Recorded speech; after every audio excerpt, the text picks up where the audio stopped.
Hello, എല്ലാവർക്കും പുതിയൊരു വീഡിയോയിലേക്ക് സ്വാഗതം. ഇന്നത്തെ വീഡിയോ വന്നിട്ട് ഒരു ഹെയർ കെയർ വീഡിയോ ആണ് കേട്ടോ. ഒരുപാട് നാളായി വീഡിയോ ഒക്കെ ചെയ്തിട്ട് ഞങ്ങളൊന്ന് വീട് മാറിയായിരുന്നു. പിന്നെ എന്താ വിഷുവും ഈസ്റ്ററും പിന്നെ നാട്ടിലൊരു കല്യാണം ഒക്കെ ആയിട്ട് ആകെപ്പാടെ തിരക്കായിരുന്നു. ഹെയർ കെയർ ഒന്നും പ്രോപ്പർ ആയിട്ട് ചെയ്യാൻ പറ്റിയില്ല. അതിന്റെ കൂടെ എണ്ണയും തീർന്നു പോയിട്ടുണ്ടായിരുന്നു.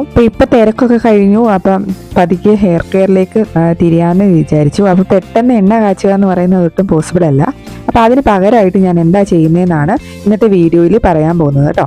അപ്പൊ വീഡിയോ ഇഷ്ടപ്പെട്ടാൽ ലൈക്ക് ചെയ്യാനും ഷെയർ ചെയ്യാനും ചാനൽ ഒന്ന് സബ്സ്ക്രൈബ് ചെയ്ത് സപ്പോർട്ട് ചെയ്യാനും മറക്കല്ലേ. അപ്പൊ നമുക്ക് നേരെ വീഡിയോയിലേക്ക് പോവാം. ഞാൻ ഓൾറെഡി പറഞ്ഞല്ലോ, ഒരുപാട് നാളായി ഹെയർ കെയർ ഒക്കെ ചെയ്തിട്ട്. അപ്പൊ അതിനനുസരിച്ച് മുടിക്ക് കുറച്ച് ഡാമേജും പിന്നെ താരനും ഒക്കെ ആയിട്ടുണ്ട് മുടിയിൽ. അത് ഫോക്കസ് ചെയ്തിട്ടാണ് ഇന്ന് ഞാനിവിടെ ഇൻഗ്രീഡിയന്റ് സെലക്ട് ചെയ്തിരിക്കുന്നത്. അതിനായിട്ട് ഞാനിവിടെ എടുത്തിരിക്കുന്ന മെയിൻ ഇൻഗ്രീഡിയന്റ് വന്നിട്ട് കൊടങ്ങലാണ് കേട്ടോ. കൊടങ്ങൽ എന്ന് പറയും. ഇതാണെങ്കിൽ എന്താ ഈ നിലത്തൊക്കെ പറ്റി പിടിച്ച് കിടക്കുന്ന ഒരു ചെടിയാണ് കൊടങ്ങല്. ഇത് താരം പോകാനായിട്ട് നല്ല ബെസ്റ്റ് ഒരു മരുന്നാണ് കേട്ടോ കൊടങ്ങല്.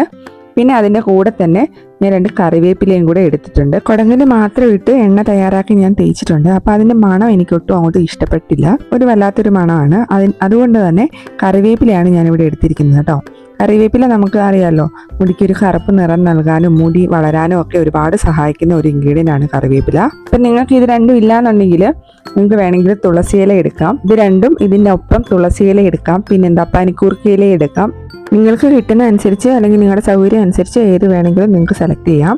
ഇനി ഇത് രണ്ടും ഞാൻ നന്നായിട്ട് കഴുകി കൈ വെച്ചിട്ട് ഒന്ന് തിരുമ്മി കൊടുക്കുക. അല്ലാന്നുണ്ടെങ്കിൽ നമ്മൾ ഇടികല്ലിലൊന്ന് വെച്ച് ജസ്റ്റ് ഒന്ന് ചതച്ചെടുത്താലും മതി. ഞാൻ അങ്ങനെ അത് രണ്ടും നന്നായിട്ടൊന്ന് ചതച്ചെടുത്തിട്ടുണ്ട് കേട്ടോ. നന്നായിട്ട് കഴുകി എടുക്കാനായിട്ട് ശ്രദ്ധിക്കുക. എന്നിട്ട് നന്നായിട്ടൊന്ന് ചതഞ്ഞ് കിട്ടണം. അങ്ങനെ ഇട്ടാൽ അതിൻ്റെ ഗുണം നമുക്ക് കിട്ടില്ല. ഇങ്ങനെ ഒന്ന് ചതച്ചിടുമ്പോഴാണ് എണ്ണയിൽ നമുക്ക് അതിൻ്റെ ഗുണങ്ങൾ കിട്ടാറുള്ളത്. അപ്പം ദാ ഇതുപോലൊരു അത്യാവശ്യം വലിപ്പമുള്ളൊരു പാത്രം എടുക്കുക. എന്നിട്ട് ഞാൻ എണ്ണ എടുക്കുന്നത് ഇത് ചക്കിലാട്ടിയ എണ്ണയാണ് കേട്ടോ.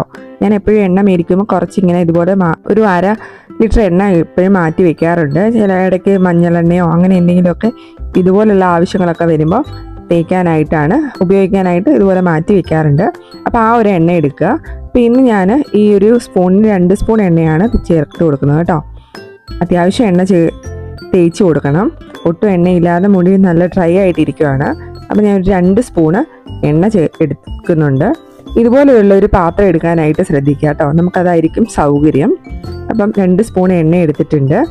ഇതുപോലെ ആട്ടിയ വെളിച്ചെണ്ണ ഇല്ലാന്നുണ്ടെങ്കിൽ സാധാരണ വെളിച്ചെണ്ണ എടുത്താലും മതിയാവും കേട്ടോ. അപ്പോൾ ദാ ഈ എണ്ണ എടുത്തിട്ട് ഈ എണ്ണയിലേക്ക് നമ്മൾ ആ ചതച്ച് വെച്ചിട്ടില്ലേ, ആ കറിവേപ്പിലയും കൊടങ്ങനും കൂടെ ഉള്ള ആ ഒരു മിക്സ് ഞാൻ ഇതിലേക്ക് ചേർത്ത് കൊടുക്കുകയാണ് കേട്ടോ. ഇതിലേക്ക് ഇട്ടിട്ട് ചേർത്ത് കൊടുക്കാം. അപ്പം ഈ ഒരു അളവിൽ മതിയാവും. ഞാനൊരു 2 തണ്ട് കറിവേപ്പിലയും ഒരു 7-8 കൊടങ്ങലിൻ്റെ ഇലയും കൂടെയാണ് എടുത്തത്. അത് നന്നായിട്ട് ചതച്ചിട്ടുണ്ട്. ഇനി 2 സ്പൂണ് എണ്ണ മതിയാവും. അപ്പോൾ ആ ഒരു 2 സ്പൂൺ എണ്ണ വെച്ചിട്ട് ഇത് നന്നായിട്ടൊന്ന് മിക്സ് ചെയ്ത് കൊടുക്കണം. നന്നായിട്ട് തന്നെ ആ എണ്ണയ്ക്കകത്തത് മിക്സ് ആവണം. എണ്ണയ്ക്കകത്ത് മിക്സ് ആവുമ്പോൾ അങ്ങനെ കടങ്ങി കിടക്കുകയുള്ളൂ. എണ്ണയുടെ കളറൊന്നും മാറുകയില്ല. അങ്ങനെ തന്നെ കിടക്കും. നന്നായിട്ട് മിക്സ് ചെയ്തിട്ട് ഇനി നമ്മളിത് കാച്ചാനല്ല പോകുന്നത്. ഇത് ഡബിൾ ബോയിലിംഗ് മെത്തേഡിലൂടെ ചൂടാക്കി എടുക്കാനായിട്ടാണ് പോകുന്നത് കേട്ടോ. അപ്പോൾ ഇത് നന്നായിട്ട് മിക്സ് ചെയ്യുക. മിക്സ് ചെയ്തിട്ട് ആ എണ്ണയ്ക്കകത്ത് ആ ഇലകൾ മൊത്തമായിട്ട് മുങ്ങിക്കിടക്കണം.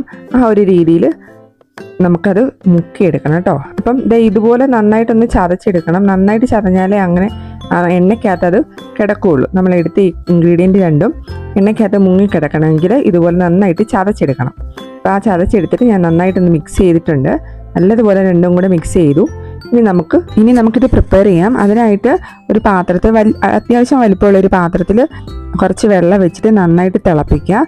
നന്നായിട്ട് തിളപ്പിച്ച ശേഷം ഈ മിക്സ് ആ വെള്ളത്തിലേക്ക് ചേർത്ത് കൊടുക്കാം. എന്നിട്ട് നമ്മൾ ഗ്യാസ് ഓഫ് ചെയ്യണം കേട്ടോ. ഞാൻ ഗ്യാസ് ഓഫ് ചെയ്തിട്ടുണ്ട്. ഇനി ഈ പാത്രത്തിൽ പിടിച്ചിട്ട് മറ്റേ ആ പിടിക്കുന്ന സാധനമില്ലേ, പാത്രത്തിൽ പിടിക്കുന്ന, ആദ്യം കൊണ്ട് ഇതിൽ പിടിച്ചിട്ട് നന്നായിട്ട് മിക്സ് ചെയ്ത് എടുക്കണം. അങ്ങനെ മിക്സ് ചെയ്യാൻ ഞാൻ ഫോണും കൈ പിടിച്ചിട്ട് വീഡിയോ എടുക്കുന്നതുകൊണ്ട് അങ്ങനെ ചെയ്യുന്നത് കാണിക്കാനായിട്ട് പറ്റില്ല. ഞാൻ അതുകൊണ്ട് ഫോൺ മാറ്റി വെച്ചിട്ട് അത് നന്നായിട്ട് പിടിച്ച് ആ ചൂടുവെള്ളത്തിൽ കുറച്ചും കൂടി ഡിപ്പ് ചെയ്ത് വെച്ച് ഇളക്കി ഒരു 10 മിനിറ്റോളം അതിങ്ങനെ ആ വെള്ളത്തിൻ്റെ നല്ലൊരു ചൂട് പോകുന്നിടം വരെ നന്നായിട്ട് ഇളക്കി മിക്സ് ചെയ്ത് എണ്ണ നന്നായിട്ട് ചൂടായിട്ടുണ്ട്. ഇപ്പോൾ ഇതാ നോക്കുകയാണെങ്കിൽ നമ്മുടെ എണ്ണയുടെ കളറ് നന്നായിട്ട് മാറിയിട്ട് ഒരു പച്ച കളർ പോലെ വന്നിട്ടുണ്ട്. നമ്മൾ ചേർത്ത ആ ഇൻഗ്രീഡിയൻറ്റ് രണ്ടും നന്നായിട്ട് വാടി വന്നിട്ടുണ്ട്. അപ്പോൾ ഈ ഒരു പരുവത്തിൽ മതിയാവും. കണ്ടോ, ഞാനിപ്പോൾ ഇത് ഒറ്റ യൂസിനുള്ളതാണ് എടുത്തേക്കുന്നത്, അതുകൊണ്ടാണ് 2 സ്പൂൺ എടുത്തത്. ഇത് തയ്യാറാക്കി നമുക്ക് ഒരാഴ്ചയൊക്കെ വെക്കാം. ഒരാഴ്ച വെക്കും എന്ന് പറഞ്ഞാൽ ഒരു 3 തവണയൊക്കെ ഒറ്റ പ്രാവശ്യം തയ്യാറാക്കി തേക്കാവുന്നതാണ് കേട്ടോ.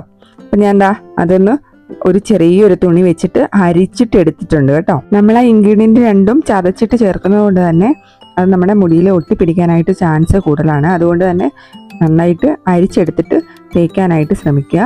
അത്യാവശ്യം ചൂടോടുകൂടി തന്നെ തേക്കുന്നതായിരിക്കും നല്ലത്. ഇപ്പോൾ തന്നെ നമ്മുടെ എണ്ണയ്ക്ക് നല്ലൊരു മണമാണ്. നല്ല പച്ച കളറിൽ നമുക്ക് എണ്ണ കിട്ടിയിട്ടുണ്ട്. ഒരു ചൂടോടെ ഒത്തിരി ചൂട് പോകാതെ ചെറു ചൂടില്ലേ, നമ്മൾ ഹോട്ട് ഓയിൽ മസാജ് ഒക്കെ ചെയ്യില്ലേ, ആ ഒരു ചൂടോടുകൂടി എണ്ണ തേക്കാനായിട്ട് ശ്രദ്ധിക്കുക കേട്ടോ. അപ്പോൾ സ്കാൽപ്പിലും ട്രാൻസിലും എല്ലാം നന്നായിട്ട് തേച്ച് കൊടുക്കുക.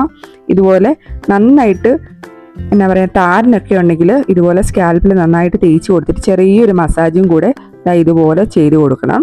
അപ്പോഴാണ് ഈ എണ്ണയുടെ ഒരു ഗുണം നമുക്ക് കിട്ടുള്ളൂ കേട്ടോ. എണ്ണ ഉപയോഗിക്കുമ്പോൾ നീരിറക്കം വരുന്നവർ ആദ്യമേ തന്നെ ഈ ഫ്രണ്ട് പോർഷനിൽ തേക്കാതിരിക്കുക. ആദ്യം നമ്മൾ ബാക്കിലും ആ സൈഡിലും ഒക്കെ തേച്ചതിന് ശേഷം അവസാനം നമ്മൾ ഫ്രണ്ട് പോർഷനിൽ തേക്കാവൂ കേട്ടോ. അങ്ങനെ എണ്ണ മൊത്തം ഞാൻ തേച്ച് കൊടുത്തിട്ടുണ്ട്. ഇനി അത്യാവശ്യം 2 സ്പൂൺ എണ്ണയല്ലേ നമ്മൾ തേച്ച് കൊടുത്തത്, അപ്പോൾ കുറച്ച് മുടിയിൽ ഒട്ടിപ്പിടിച്ചിരിക്കാനുള്ള സാധ്യതയുണ്ട്. അതുകൊണ്ട് തന്നെ അത് കഴുകി കളയാൻ ഞാൻ ഇവിടെ നാച്ചുറലായിട്ട് ഷാമ്പു ആണ് തയ്യാറാക്കിയിരിക്കുന്നത്. ഒരുപാട് എടുത്തിട്ടില്ല. ചെമ്പരത്തി പൂവും അതിൻ്റെ ഇലയും കൂടെ നന്നായിട്ട് കല്ലിലിട്ടൊന്ന് ചതച്ചിട്ട് അതിൻ്റെ ആ ഒരു പൾപ്പ് കുറച്ച് വെള്ളത്തിൽ അതിൻ്റെ പൾപ്പ് എടുത്തതാണ്. ഈ ഒരു രീതിക്ക് ഒത്തിരി അങ്ങോട്ട് ഞാൻ അരയ്ക്കാനൊന്നും പോയിട്ടില്ല. ഈ ഒരു രീതിയിൽ എടുത്തിട്ട് ഇനി ഞാനിത് തുണി വെച്ചിട്ട് അരിക്കുകയാണ് കേട്ടോ. എണ്ണ തേച്ച് ഒരു 20 മിനിറ്റ് 25 മിനിറ്റ് ഒക്കെ കഴിയുമ്പോഴത്തേക്ക് നമുക്ക് കഴുകി കളയണം. അപ്പോൾ കാച്ചെണ്ണ തേച്ചിട്ട് അത്ര നല്ല പരിചയമില്ലാത്തവരാണെങ്കിൽ 20 മിനിറ്റ് ഒക്കെ വെച്ചാൽ മതിയാവും. 20 മിനിറ്റ് ഒക്കെ കഴിയുമ്പോൾ ഇതുപോലെ താളി ഉപയോഗിച്ച് അല്ലെങ്കിൽ മൈൽഡ് ആയിട്ടുള്ള ദീദി പോലുള്ള ഷാമ്പൂ ഉപയോഗിച്ച് എണ്ണ നന്നായിട്ട് മുടിയിൽ നിന്ന് കഴുകി കളയാനായിട്ട് ശ്രദ്ധിക്കണം കേട്ടോ. എണ്ണ ഒരുപാട് മുടിയിലിരിക്കുന്നത് നമ്മുടെ മുടിക്ക് ഒരുപാട് ഡാമേജ് ഉണ്ടാക്കും. അപ്പോൾ ഈ ഒരു രീതിയിൽ നാച്ചുറൽ ആയിട്ടുള്ള ഷാമ്പുവോ അല്ലെങ്കിൽ ഞാൻ പറഞ്ഞ പോലെ മൈൽഡ് ആയിട്ടുള്ള ഷാമ്പൂ ഉപയോഗിച്ച് എണ്ണ കഴുകി കളയാനായിട്ട് ശ്രമിക്കുക കേട്ടോ. ഒരു 20 മിനിറ്റ് കഴിയുമ്പോൾ ഇതൊന്ന് തലയിൽ തേച്ച് പിടിപ്പിക്കും. എന്നിട്ട് ഒരു 10 മിനിറ്റ് വെച്ചതിന് ശേഷം നന്നായിട്ട് മുടി നല്ല പച്ചവെള്ളത്തിൽ കഴുകി കളയുകയാണ് ചെയ്യുന്നത്.